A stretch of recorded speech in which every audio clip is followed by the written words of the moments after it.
All right, Matthew, welcome to episode 46 of the Performance Advantage podcast. This week we're talking training for cross-country mountain biking with professional mountain bike coach, Dr. Matt Miller.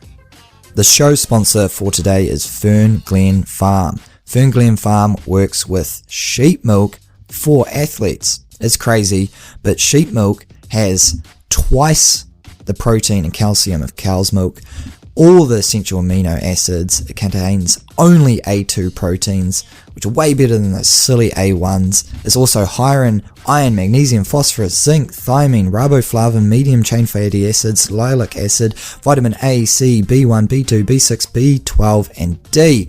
And for you guys, our lucky listeners, if you share this podcast, Fern Glen Farms will send you a box of performance sheep milk with a bunch of different flavors. Matt tried it, he loved it, I love it. Try it out, check it out. Fern Glen Farm. Thanks for supporting the podcast, and all you need to do is share this podcast once we put it out on social media, wherever you hang out on social media, and we'll pick one of you lucky people to get that box of super performance sheep milk. Alright, let's get on with the show.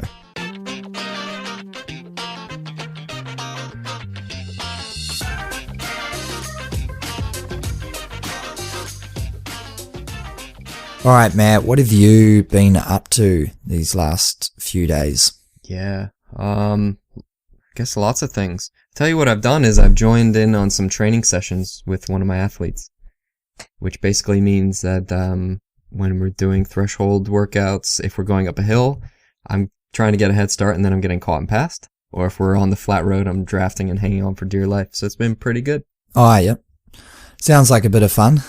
I haven't been doing any training, so you're probably getting ahead of me. Well, I'm trying to work off that cruise, because going away on a cruise and just kind of having access to buffets all the time doesn't do a lot for the fitness.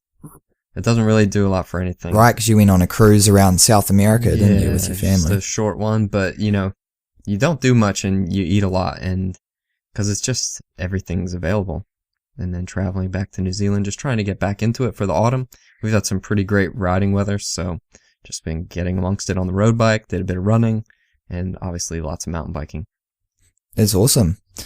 Yeah, just as an update, Matt, although I haven't really pretty much done anything, my hamstring is a small minor hamstring tear. So if you listened last week and I thought I had a stress fracture, I was overreacting. I didn't. It's all good. I'm ready to get back into it and on towards my next few projects. Isn't one of those projects to race the Air DH at Crankworks? I still need to look into that. Okay. Yes. So that's a yes. It's coming up next week. It's a soft yes. It's literally I know. in 1 week's time. But I did a couple grade 5s over the weekend just to test it out. Yeah, and I didn't fall off, so you're ready. I think maybe I'll. It sounds like you're ready. I guess we'll have to hook up the brake power meter to your bike. That'd be really. That'd be cool. Yeah, for sure. Yeah. All right. Well, we might as well get into your topic, because I'm pretty excited to talk about training for cross-country mountain biking this week. Yeah. We did this one a long time ago, and like we said in our year in review of podcasting, our early episodes were so bad, right? Just mostly the sound quality was pretty bad. Maybe it's obviously not that bad, because that one still gets a lot of listens, but we'd like to redo it. And one of the cool things about being a coach is you're constantly learning things on the job. Like, even though we have years of experience coaching and we understand our sports really well from competition and even the science side, I think we learn a lot along the way. So there's always more to talk about. So revisiting a topic is pretty fun and enlightening, I think. Yeah, especially getting all the questions, that we get back from the listeners and our athletes and new people that we work with, where you hadn't yet fully maybe covered those specific topics or areas within so these are part of our revisited series that we'll do throughout the year, and just the more popular episodes that people enjoy. All right, let's get into it.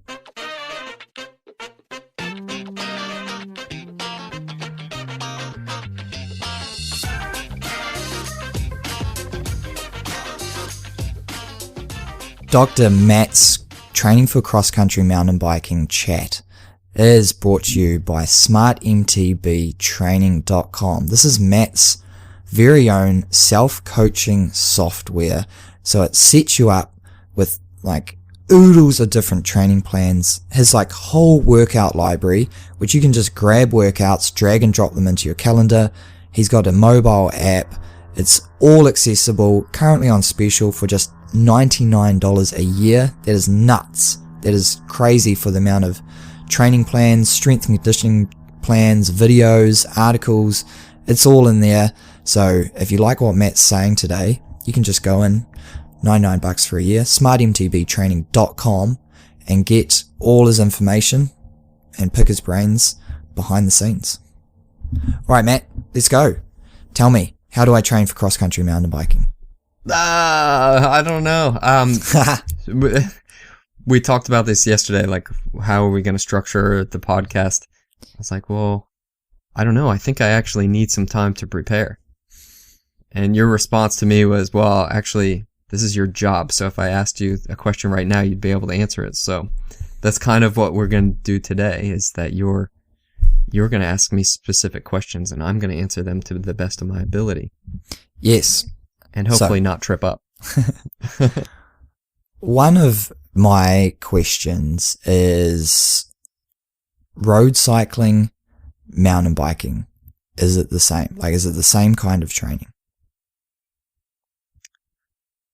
Yeah, it depends. So you need to be fit for road cycling and you need to be fit for cross-country mountain biking.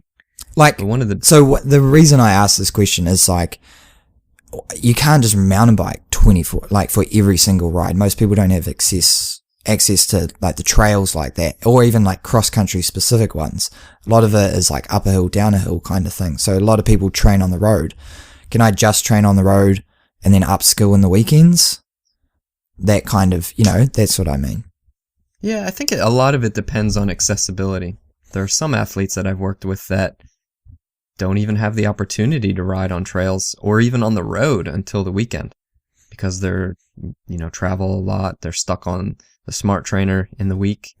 And I think actually you can do a lot with that because the main weakness for most mountain bikers is physical fitness and the ability to go up a hill. So if you're really, really fit, you can make up for a lack of skill. Not ideal by any means, but you could prepare to be okay without really spending a whole lot of time on trails. The problem with riding on trails a lot is trails are always pretty hard. So if you spend too much time on trails, it could actually have the opposite effect where you're getting a bit too much fatigue, especially in your whole body, because you're absorbing and damping impacts the whole time you're riding. So you reckon like just one weekend ride would be enough? Not just one weekend ride, but one weekend on the trails, and then I can do the rest of my riding on the road or on the trainer? Yeah, I think it could be. And a lot of it depends on accessibility.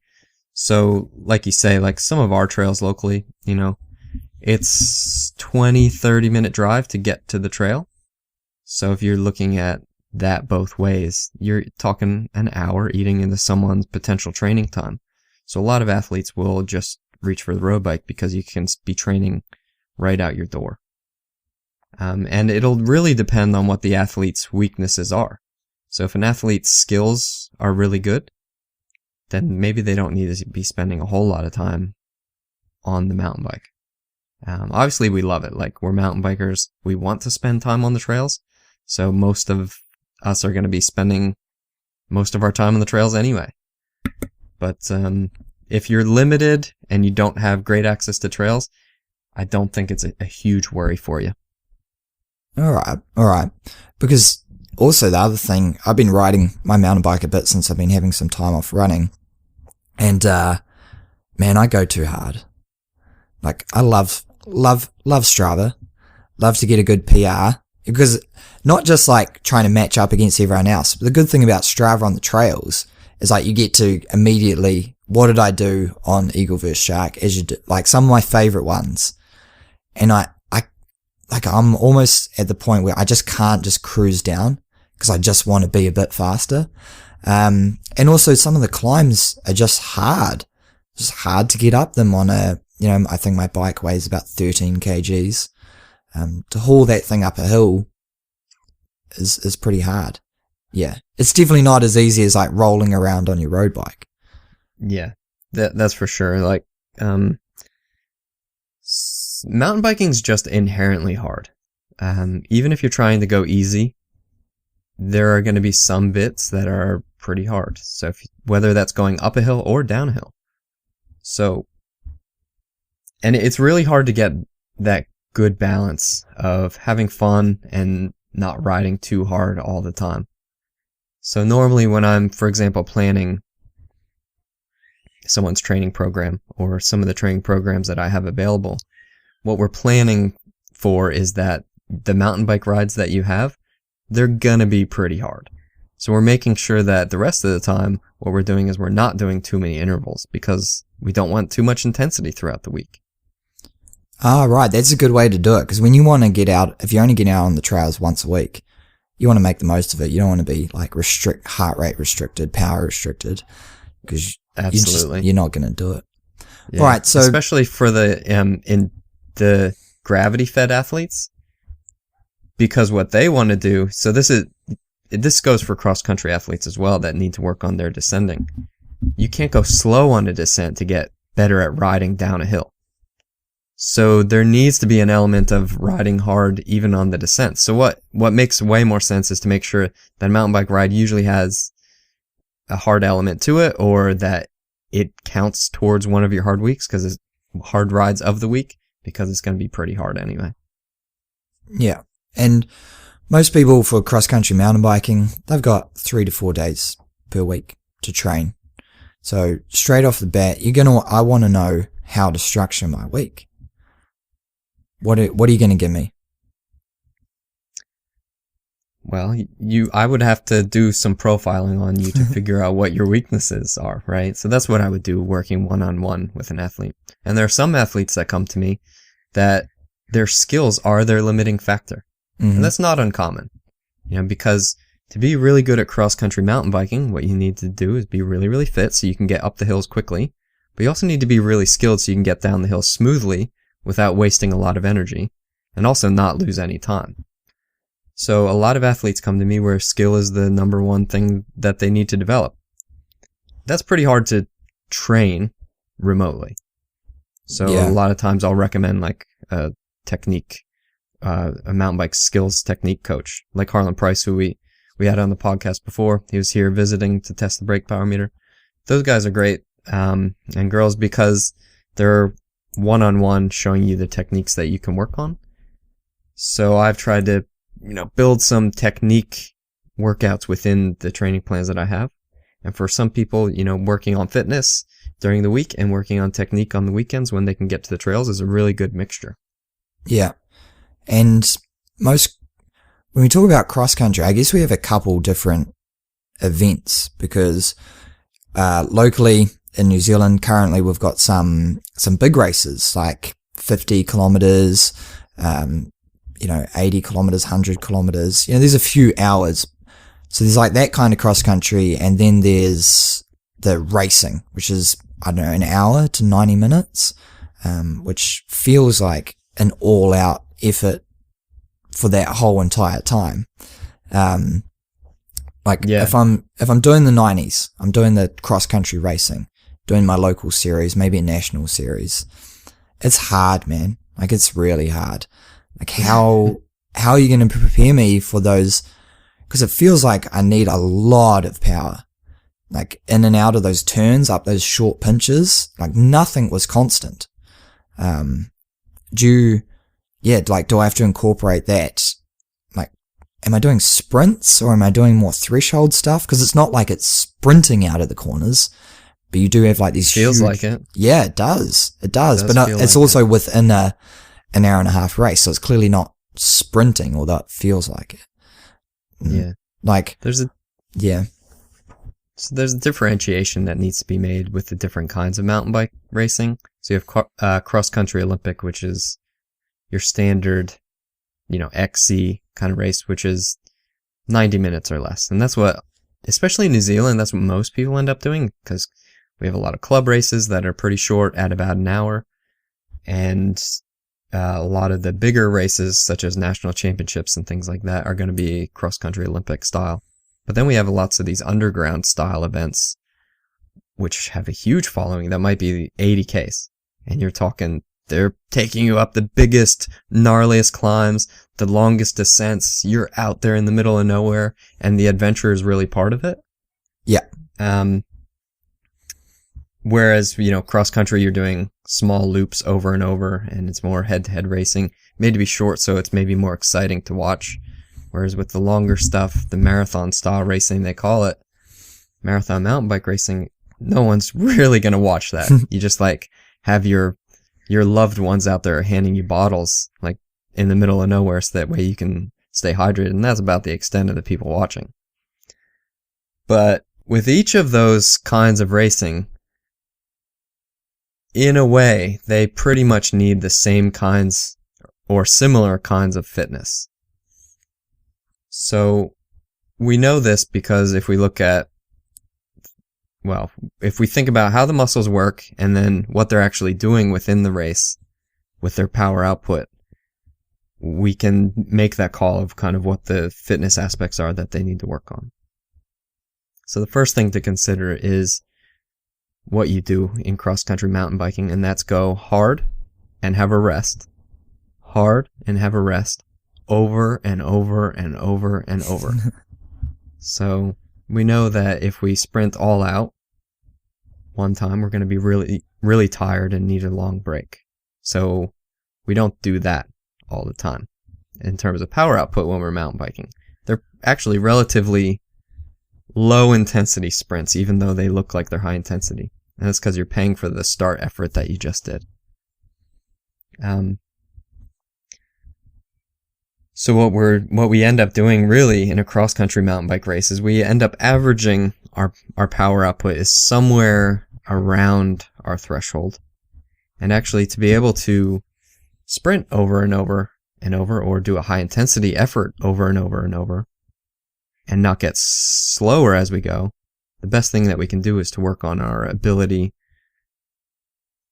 to go at a moderate intensity for a long time. So that's your threshold area. So that is one of the most important aspects of fitness to work on for cross-country mountain biking. Wow. So that's that's similar to triathlon. You got to hold that constant. You just don't have the need to sprint above that unless you're doing Olympic style. Same as, where the sprints are important. So you need to make sure you got a really high threshold so that the level at which you come back to is not so low.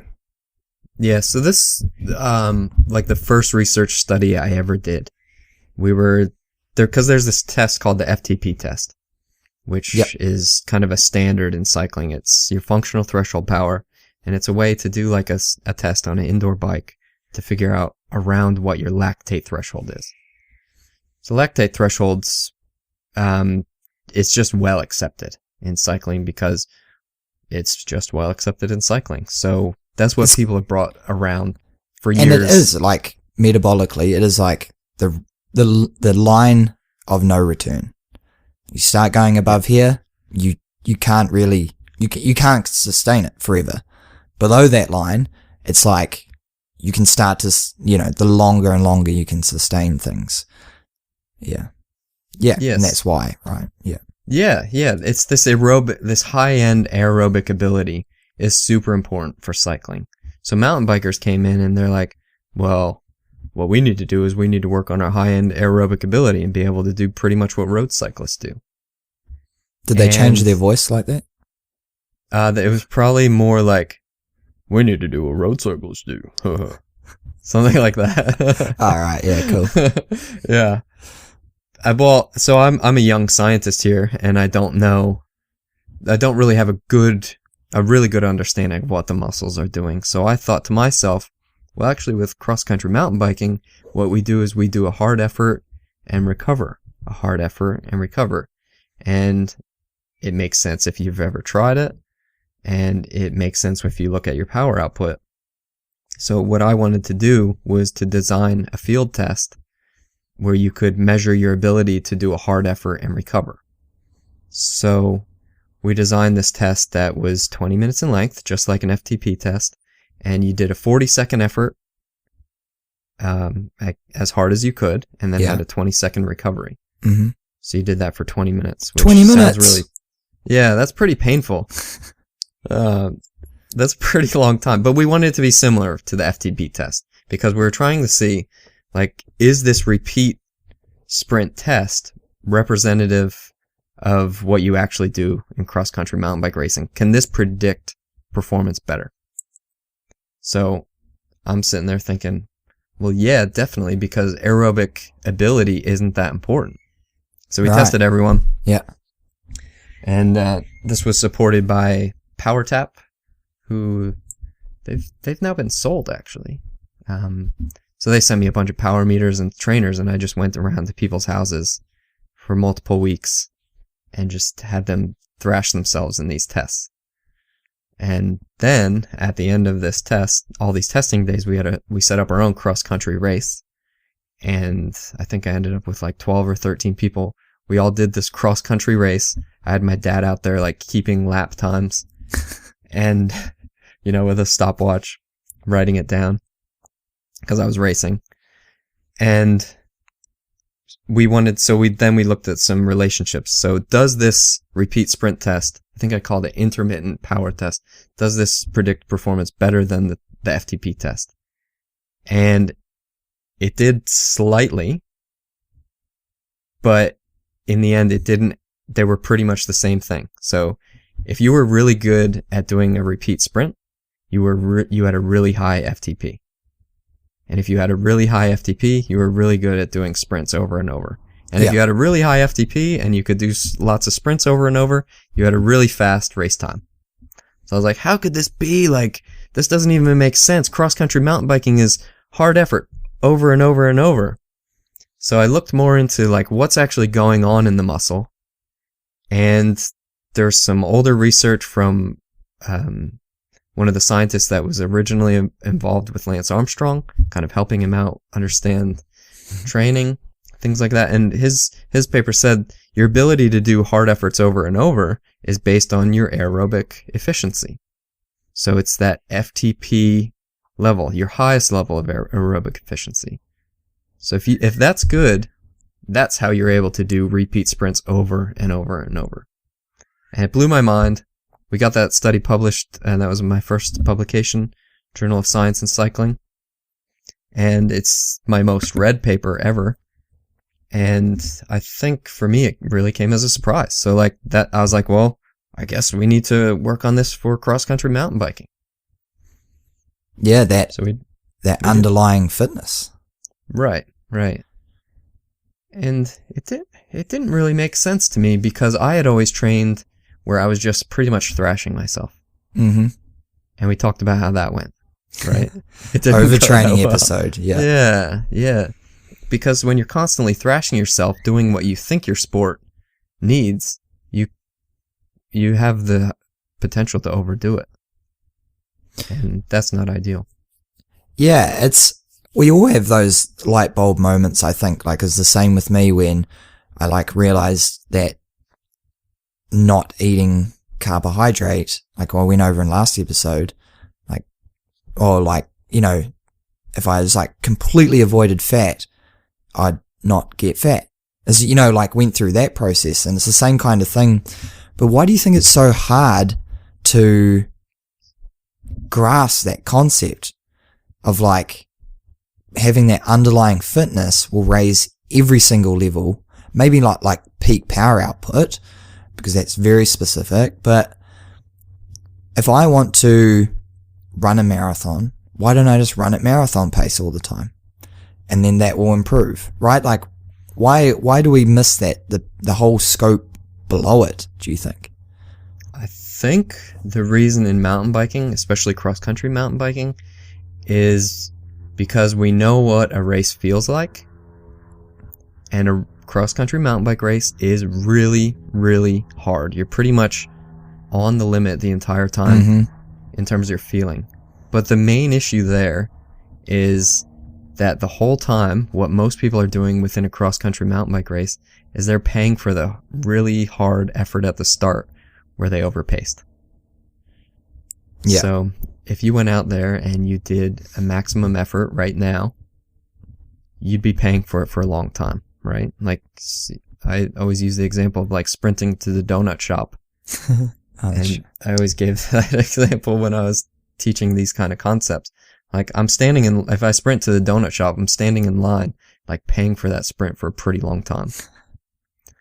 But in a cross-country race, what most people do, and this is what I did for years and years and years, I would do that sprint as hard as I could to the donut shop, but then I had to continue racing for another 90 minutes. Yeah. That feels really, really hard for a really long time because you're paying for that effort. So it feels a lot like how you feel when you're doing intervals, right? Because you go really hard and then you have a short rest, and you go really hard again and have a short rest. So it feels like a bit like a VO2 max interval set. When in reality, actually, in mountain biking, you're not going that hard all the time. So there are periods where you're going really hard, but a lot of the efforts that we're doing in cross-country mountain biking are lower than what most people would expect. They're somewhere around the threshold level. They just feel really hard. They just feel really hard. Yeah. And you're doing a lot of them. It makes sense, but a lot of what you're doing is you're paying for the super hard effort in the start. This is why I'm so serious about pacing.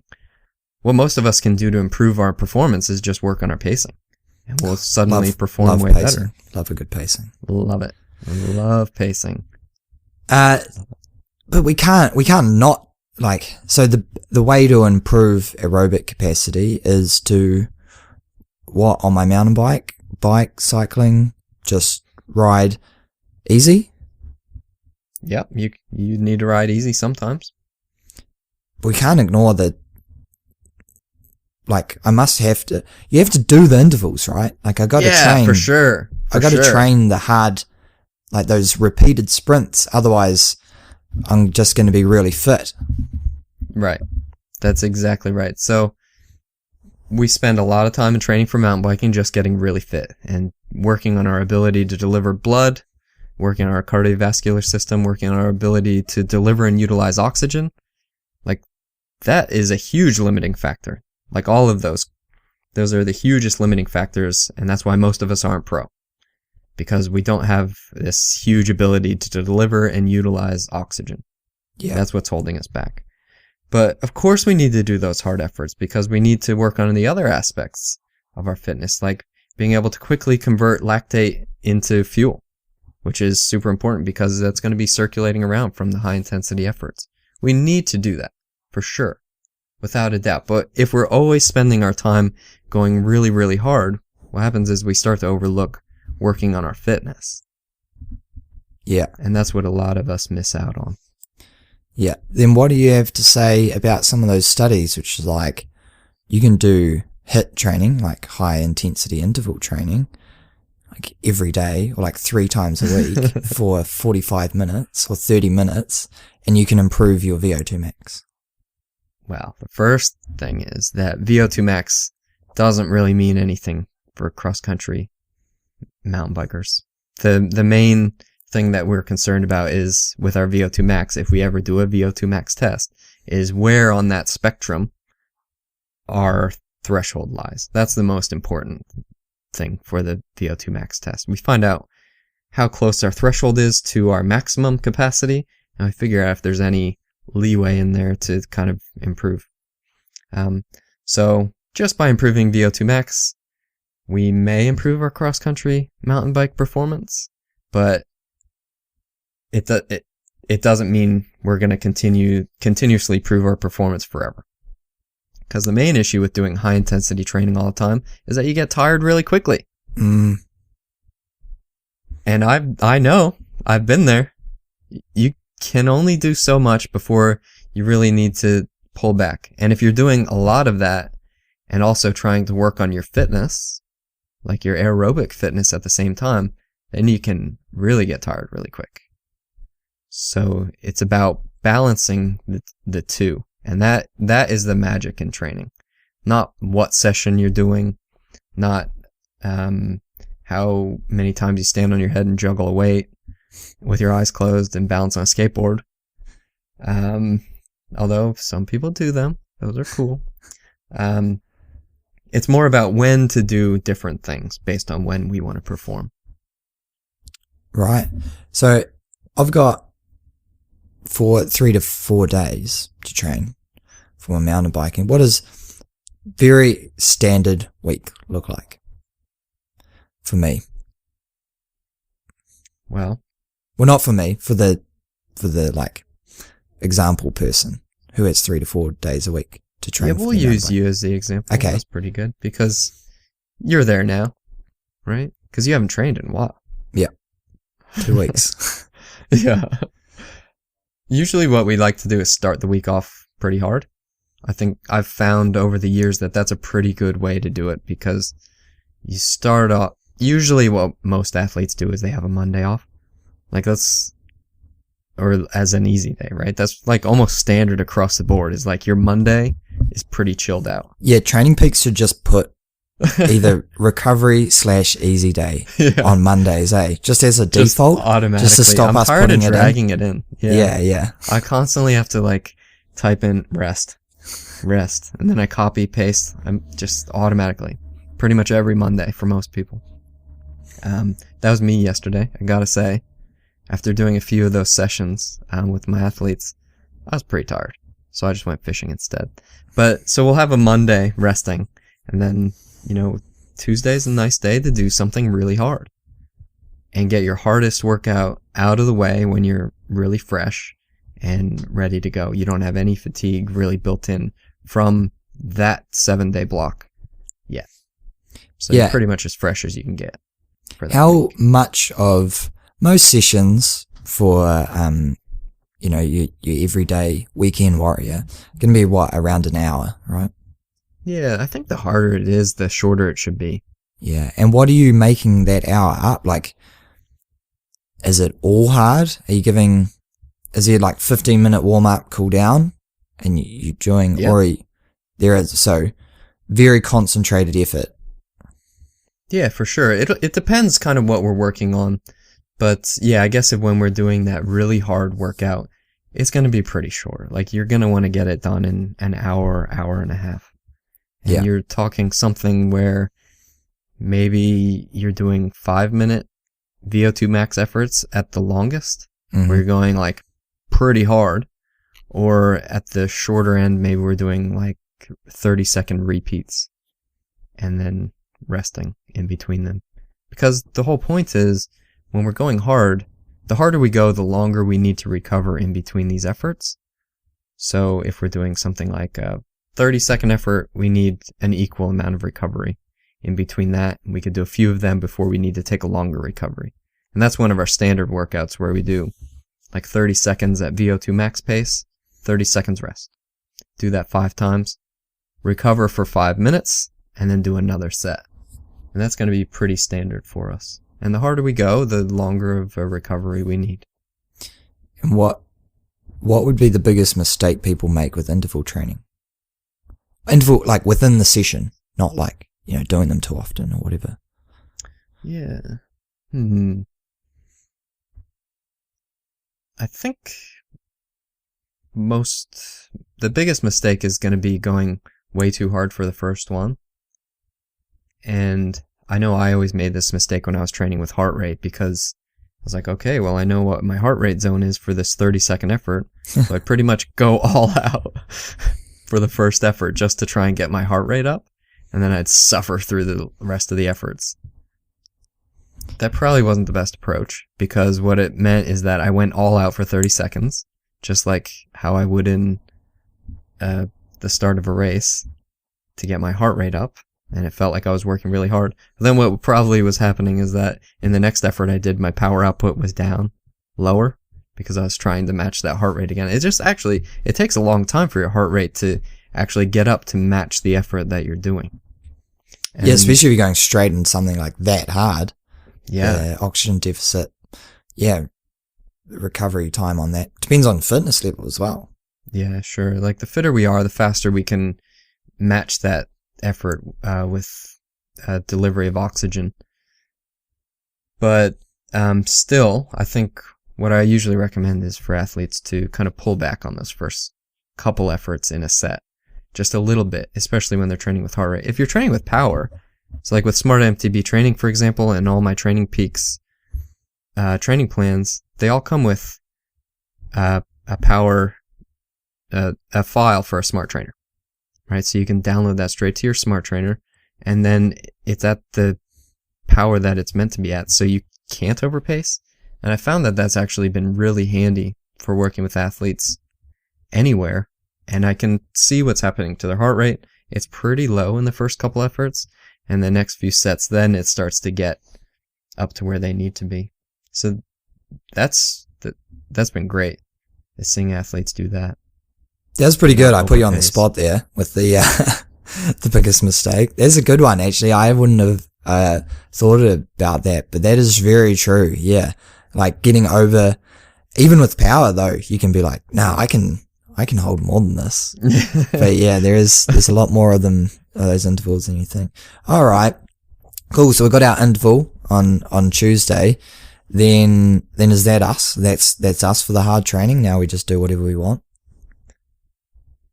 Well, again, it depends, but usually what we do is we probably try and back that up with something endurance, right? So if you do a really hard ride on Tuesday, maybe on the Wednesday you can do an endurance ride. And am I going as easy as possible, or do I have to try? So many of these things depend, Will. I would have to have a look at your past training to be able to decide, but normally not as easy as you can go. I think a lot of riders have a tendency to ride, like always want to be at the upper level of their endurance zone, which is, kind of zone 1 to 2, and always make sure if the upper limit is 250 watts or something, they're right at 250 watts. That's a pretty high power output for an endurance zone. But we see it. That's just as an example, and I find myself falling into that trap sometimes too. Like, actually, I don't need to be going this hard for endurance. But somewhere like in zone 2 is like a nice average. It's a hard one, right? Yeah, it's really hard. Say things like that, like, at zone 2. Like, it's sometimes just something I'd say, or in zone 2. And it's always the top end, right? Like, yeah. Why? For a lot of athletes, zone means the actual, like, highest level of the zone. Yeah, so what? Like, we need to reestablish those zones. Zones annoy me. Oh yeah, zones annoy me. Yeah. Why? Just because they're not, like, they sound so personalized because it's a percentage of your threshold, but even that system's not perfect. Because not everyone has the same ability within a zone, because we're not actually measuring what's happening with oxygen delivery and fuel utilization.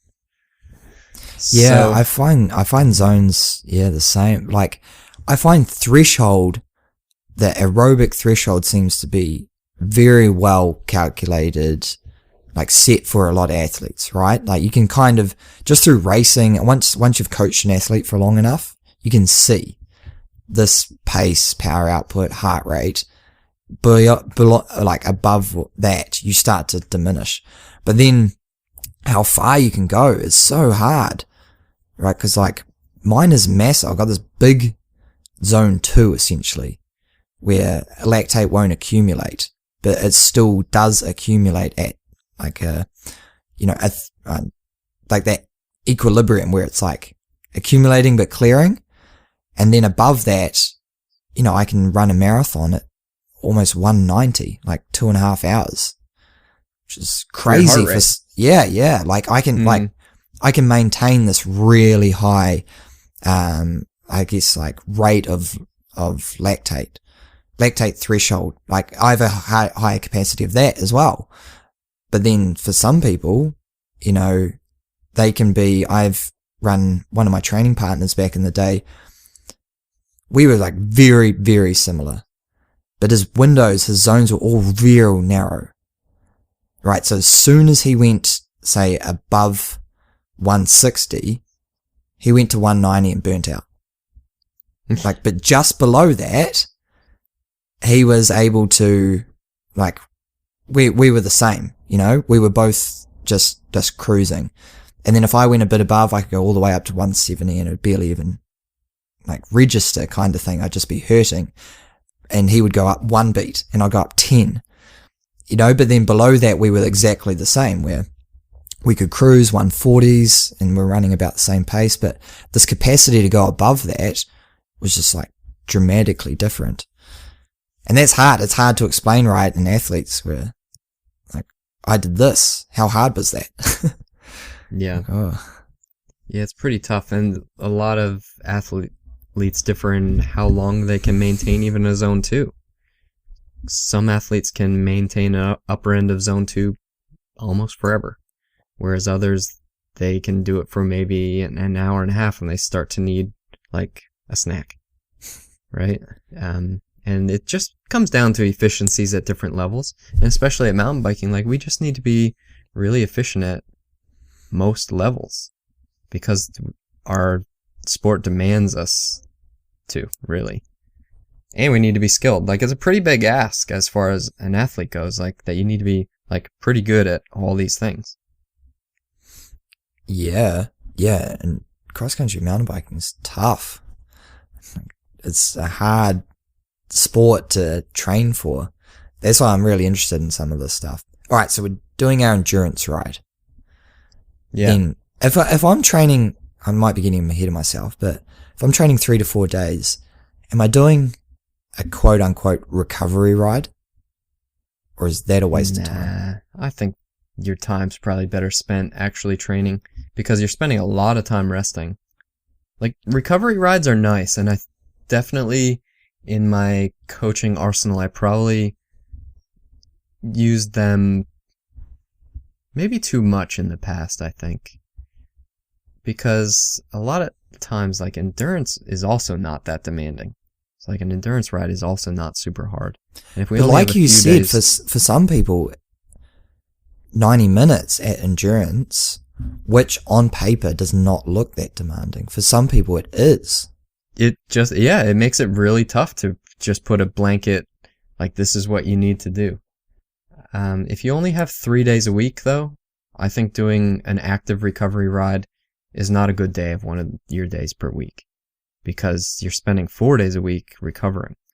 So it's probably better spent either at endurance or probably doing something high intensity just to make up for the reduced time that you have available. So then when we're in the weekend, what is our weekend? Because it has to be long. That's the time we've got, right? Yeah. But then you said you need to do skills because I'm on the trails. And you said it needs to be hard because I'm on the trails. Yeah. What is a session like that? It's going to be hard. I've got 3 hours. Okay. Oh, wow. You're a lucky one then. Okay. Right? Like, not a lot of people have that amount of time. Yeah, especially with school sport and everything. Yep. Like, if you got kids to take care of or, like, a garden to take care of, like, maybe you don't have 3 hours on the weekend. But if you do, like, we can definitely, like, obviously we can work with that. And if you have less time, we can work with that too. But it's great to get on the trails on the weekend. That's when you see the most people out at the trails.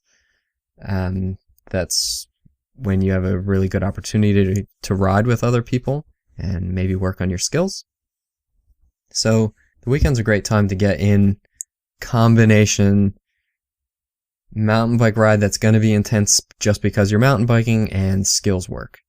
And just to have a bit of fun and not think about a whole ton of structure. Right. But are you going to give me some things that I need to work on? Oh, yeah. Should I just be doing the shortest trail or the longest trail? Like, smashing up hills? How, you know, like, this, I want to know. You know, I don't want to be going out there and say, Matt said, hit the downs hard, cruise the ups or something. Like, what does that mean? Yeah.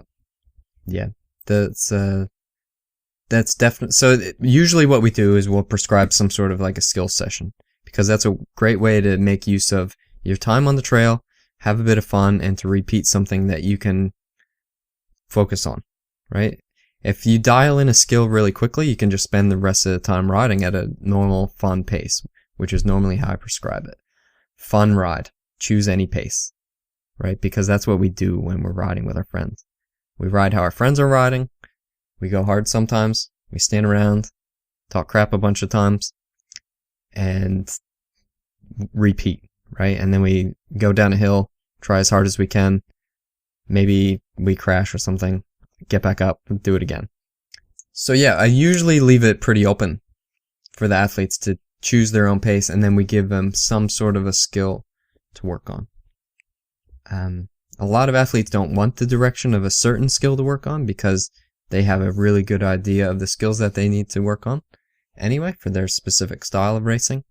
So it's a really good opportunity, I find, to leave the weekend to focus on fun and to keep the training for the times that we can't get out on the trails, especially when trail time's limited.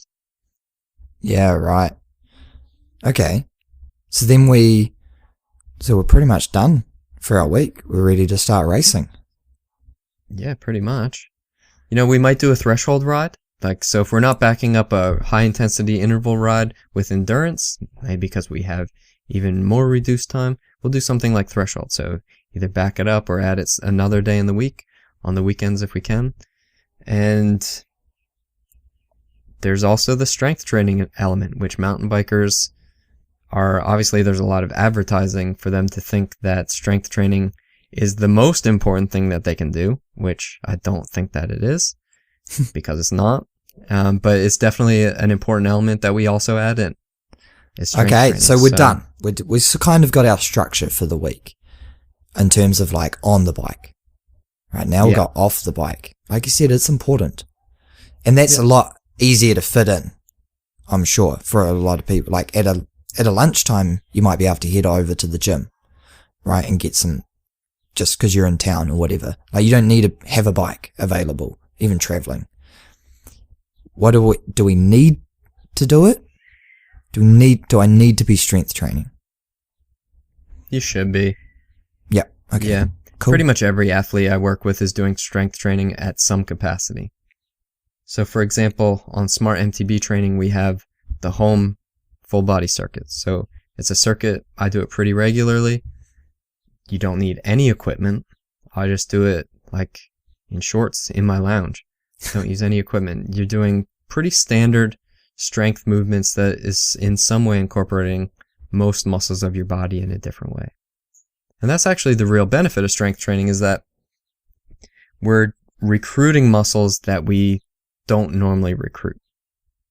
And that is improving our capacity to do work, because suddenly we're creating these neuromuscular junctions with muscles that aren't getting called upon when we're riding on the trainer, or aren't getting called upon when we're doing even a high intensity effort. We do strength training because we're able to create this really high force that is able to call in these muscles, and suddenly we're able to use them to do work on the bike, which is really good because then we can save the other muscle fibers for when it comes time to really dig deep. We're kind of increasing our capacity to do hard work for longer, and even low intensity work in a way. It gets pretty involved. We should probably have actually a full episode on just that. Yeah. With you got the at-home stuff. Yeah. Yeah, so I can do that. Yeah. If I'm going to the gym, like, because I do we squats, deadlifts, bicep curls? Oh yeah. Mainly bicep curls. Core work, balance. I would never have someone juggle with their eyes closed. Do anything like that. But not most. There's a lot of professional mountain bikers, some of the best in the world. You see them on social media. They're doing balance-based work. Yeah. They're sitting on a bike with no hands, holding on to like stretch cords, and their coach is pulling them in different directions.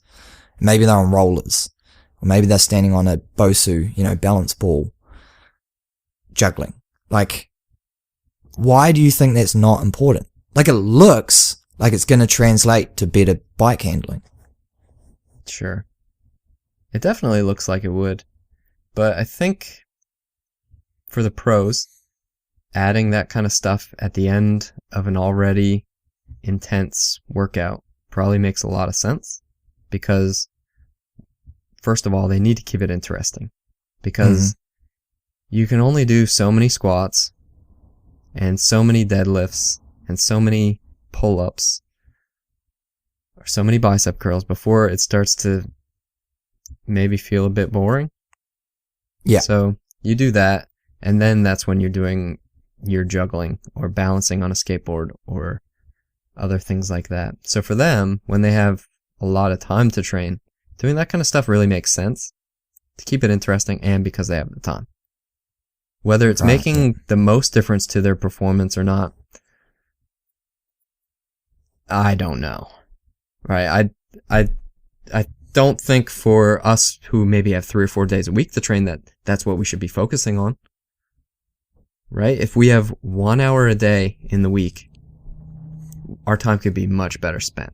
Because the main thing that is holding us back in our performance is our ability to transport and utilize oxygen.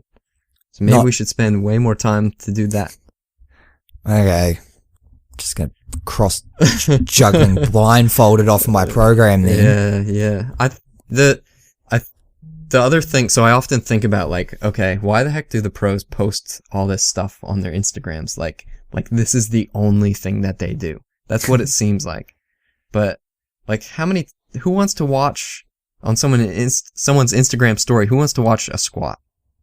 Like, you can only watch that so many times. It's not very engaging. But watching someone do something maybe that's a little bit silly, that they're only doing because they have the extra time to do it, and, you know, it looks funny, and so, like, it's worth getting a video for. Yeah. But doing a squat, like, no one wants to see that. Or, like, doing a long base ride. Or even a moderately, a moderate distance endurance ride. Like, nobody wants to see that. No one cares. But a sweaty interval session, like, that's really cool to see. Yeah. The numbers and stuff are, like, interesting. Yeah. Holy, like 500 watts, 2 minutes or something. You're like, that's cool. You're like, oh, they must be doing that every day. Yeah, that's all I ever see. I have a saying with a couple of athletes, faster athletes, who are quite, you know, in the competitive end of their fields, fill the gaps.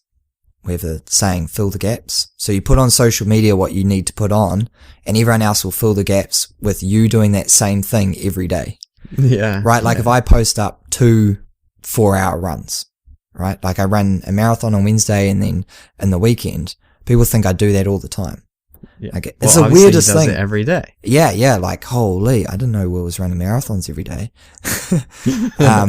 Even though like not. you can have that on Strava and look and see, but people still think like they have this perception that you train a certain way, you know, because no one wants to look at like, oh yeah, they did a 1 hour easy ride.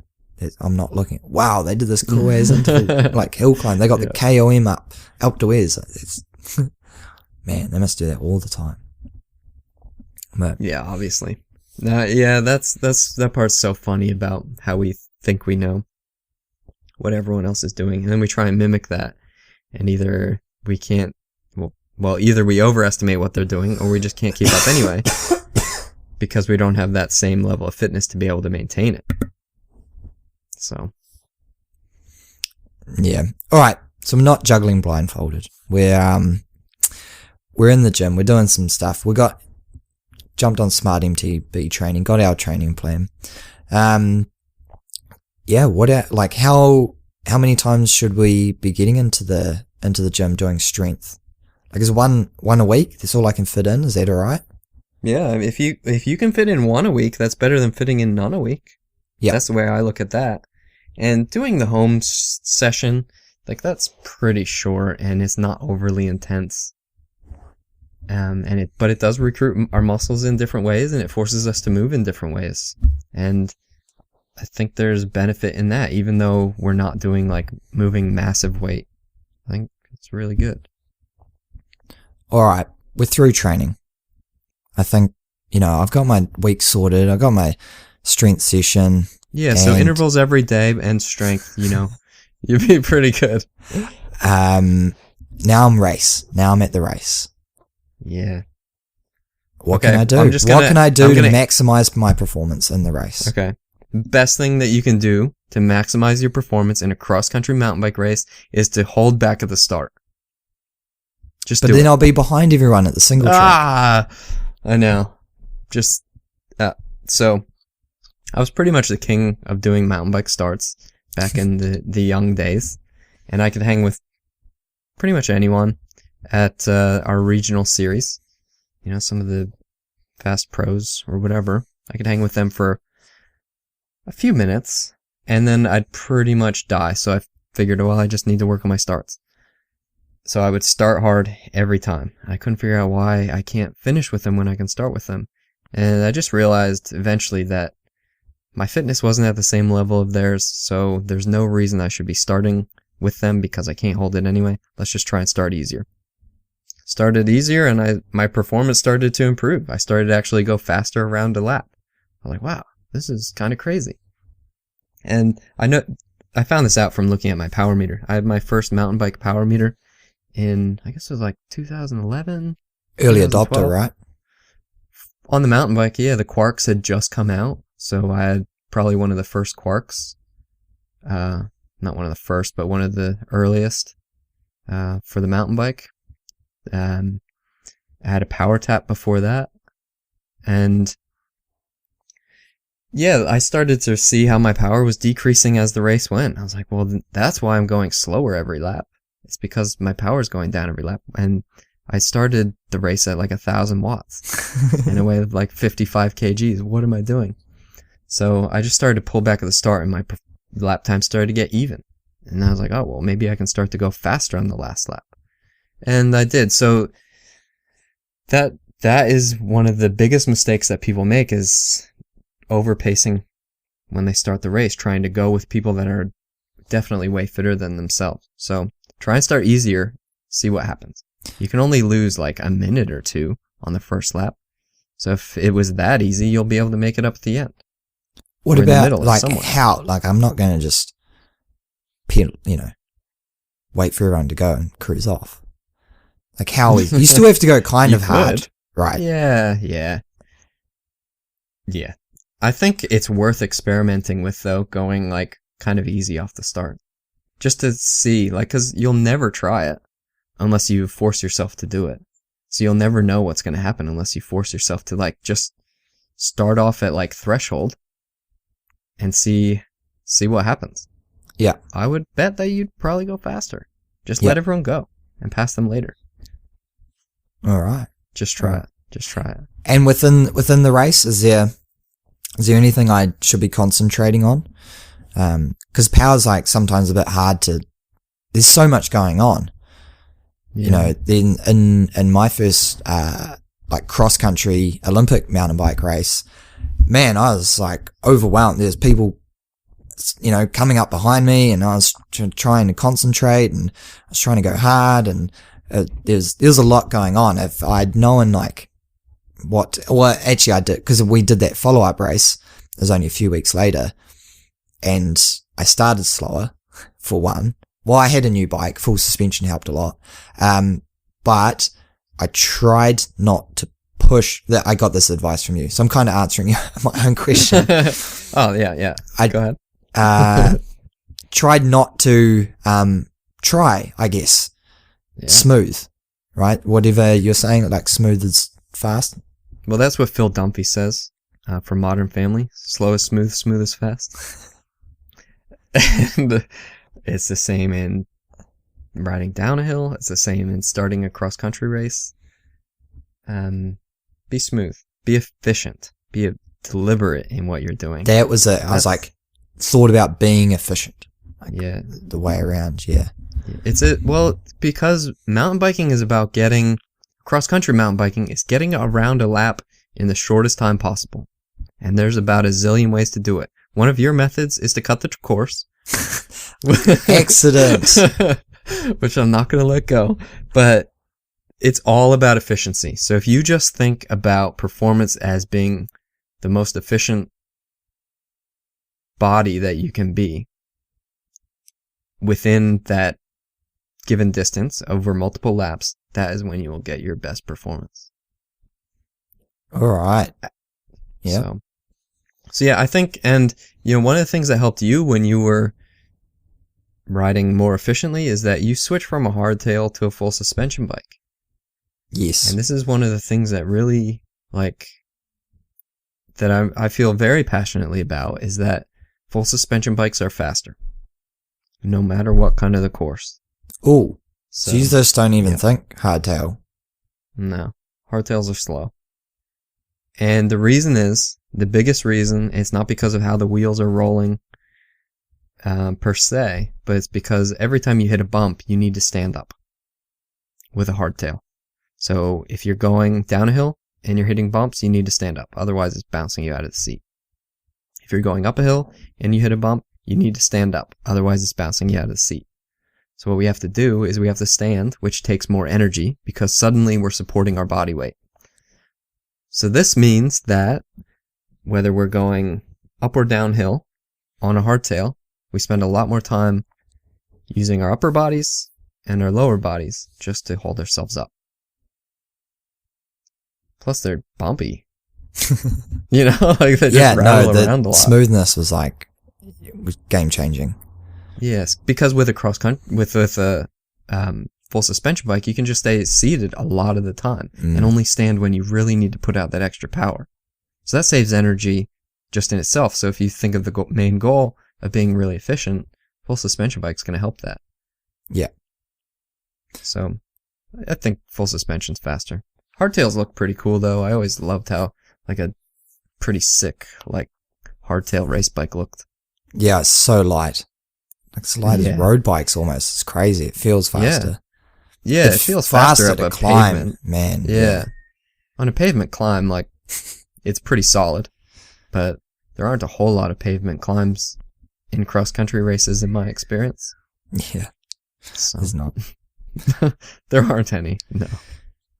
All right, well, I'm clued up. I'm ready to go. I'm ready to go sign up some cross-country races. Yeah, we need to battle each other again, especially because I'm riding more. You're riding more. You have a proper bike. Yeah, well, we need just to, battle on a track. Before I went off course, accidentally, I was ahead of you. You were. Yeah. I was on your wheel. Ish. Yeah. Otherwise you could have said, no, that's the wrong way. But instead you're too far back. And then just wanted to tell me at the end. I saw you do it. Then you're like, you did. I mean, I'm not going to say that you're not a good mountain biker. I always tell everyone, Will's pretty good at mountain biking. I think he should do more of it. So that's why I think we need a battle. All right, we'll find a race. Yeah, anyway, Matt, thanks heaps. It was really, really informative. And I'm going to go sign up to smartmtbtraining.com to get all of the information you just talked about in numerous different training plans, articles, and individual workouts. So that's pretty cool. Yeah. All right. Thanks, Matt. Thanks. We'll catch you next week. See you then.